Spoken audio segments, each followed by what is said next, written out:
G'day and welcome to another Pokemon Go video. Today we're looking at the Alolan Marowak raid day. And the question is just how many raids did I do before I got the shiny? And yes, let's be honest, the thumbnail probably shows you that I did get a shiny. But how many did it take? A few people in my groups were one and done, but it took me a couple more. So on the right hand side, I've got my first batch of raids, so my first attempt, and in the middle I've got a slightly less onerous second attempt. As you can see by the timestamps, they're a little bit apart, but that the first one I went a little bit more on. Second one didn't go quite so hard, so we'll see how they go. And obviously, the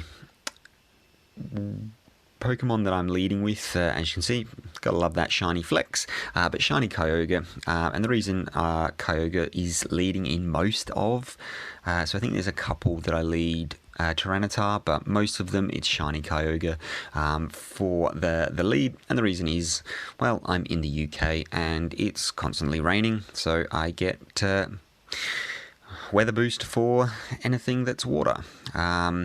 So the other thing you can see there going on the right hand side is the AR photos.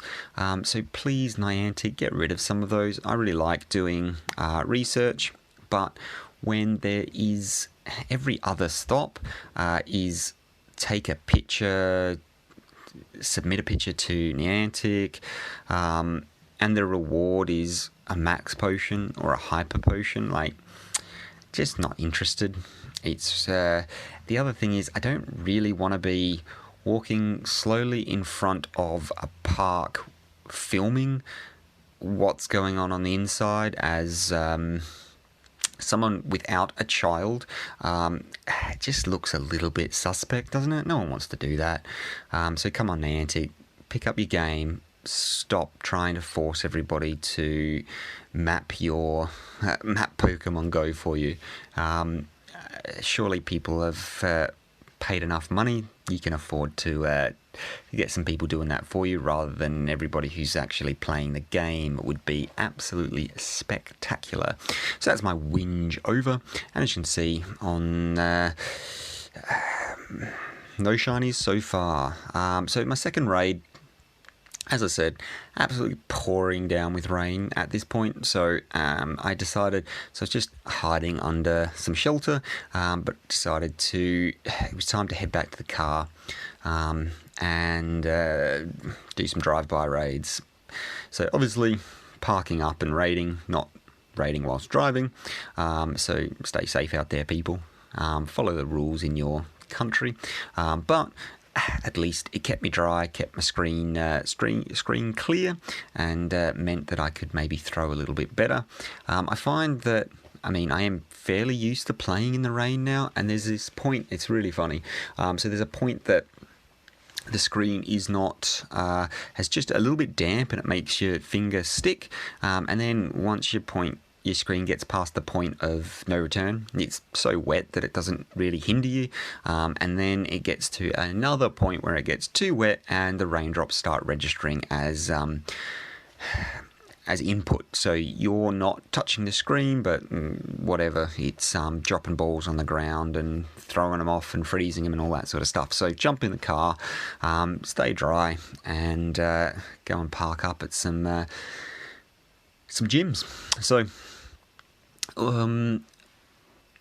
in my first stretch, obviously, you get for the raid day, there was 5 free raid passes, which is nice, and then they're also giving 3 free remote raid passes, which is also pretty good, actually. So as long as you'd used a couple previously, and I've been using a few to try and get Darkrai. I really want a hundo Darkrai because I'd love to use it in Master League, but so far not been successful in getting a hundo and not being successful in getting a shiny Darkrai, so that challenge still remains. So as you can see, Plenty of Marowak getting caught there, but so far no shinies, which is unfortunate. But I mean, you're not going to. The hunt is half the fun. If it was guaranteed shinies, absolutely not special at all, so no one would care about them, myself probably included. I mean, at the end of the day, it is just another colour, and half of them I can't tell the difference anyway, so yeah, make it rare, make it a little bit challenging to get, and people will fight for it. So the reason I wanted Marowak in so I wanted Marowak for its PvP potential.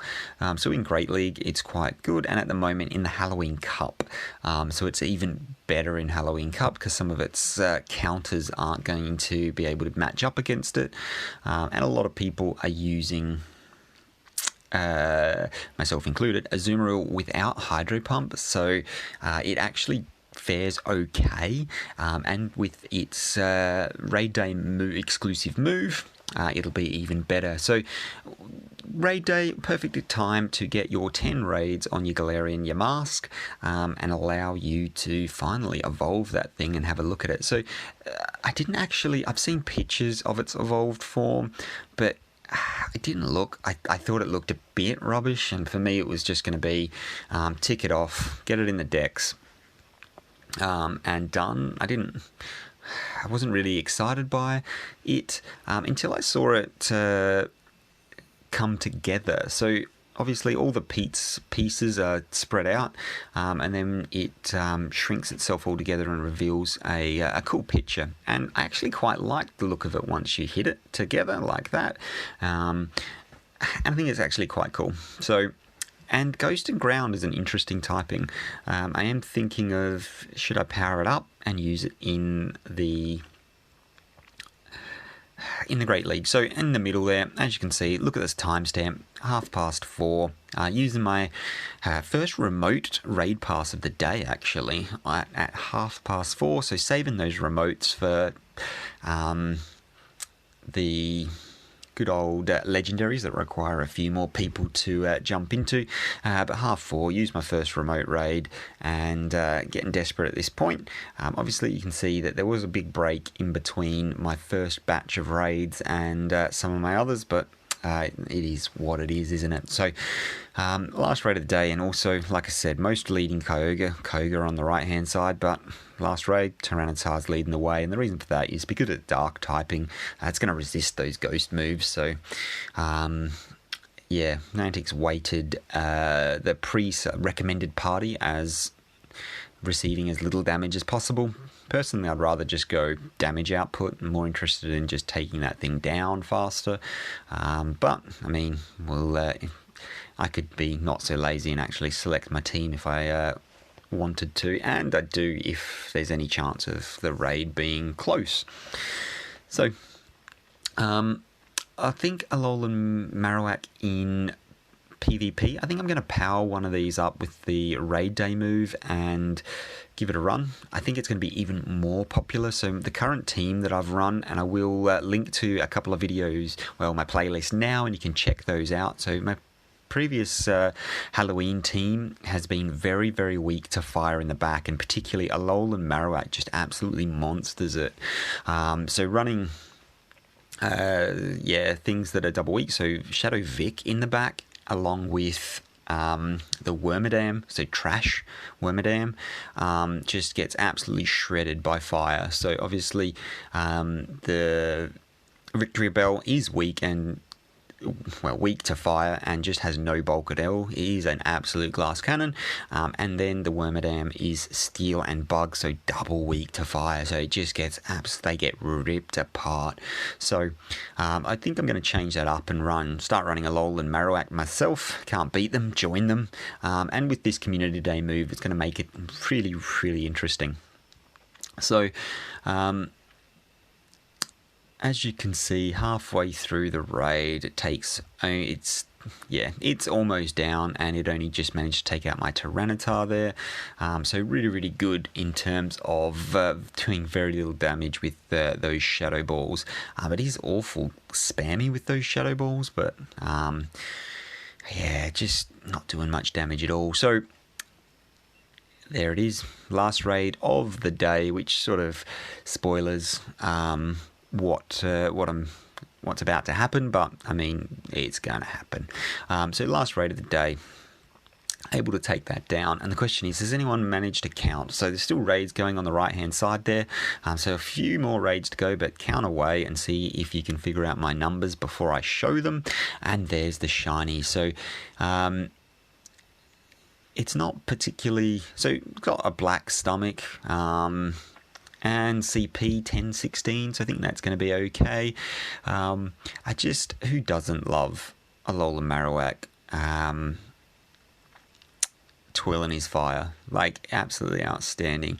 It's just such a cool Pokemon. And there's the throw. Managed to butcher it. If you look at the other side, actually managed to get some decent throws, but obviously didn't get the decent one on the shiny for whatever reason. Choked clearly. Managed to get 20 candy for it though, because I pineapped it. Why not? Got to get that candy to second move. So there is the IVs. So 11, 14, 14. So they're going to be reasonable IVs. Well, they are reasonable IVs for PvP for a Pokemon that you got out of a raid. So the best IVs you can get for Great League is 0, 14, 14, but out of a raid, obviously the minimum you can get is a 10. So 11, 14, 14 is going to be really good for raids. And there is all of my Marowak raids. So can you count them? So 3, 6, 9, 10, 11, 12, 13. So on my 13th raid, so lucky number 13 was the shiny fire spinner. So absolutely outstanding there. I will power that up, second move it, and see how it goes in PvP. So stay tuned to watch those. So thank you very much for watching, and I'll see you in the next one. Bye for now.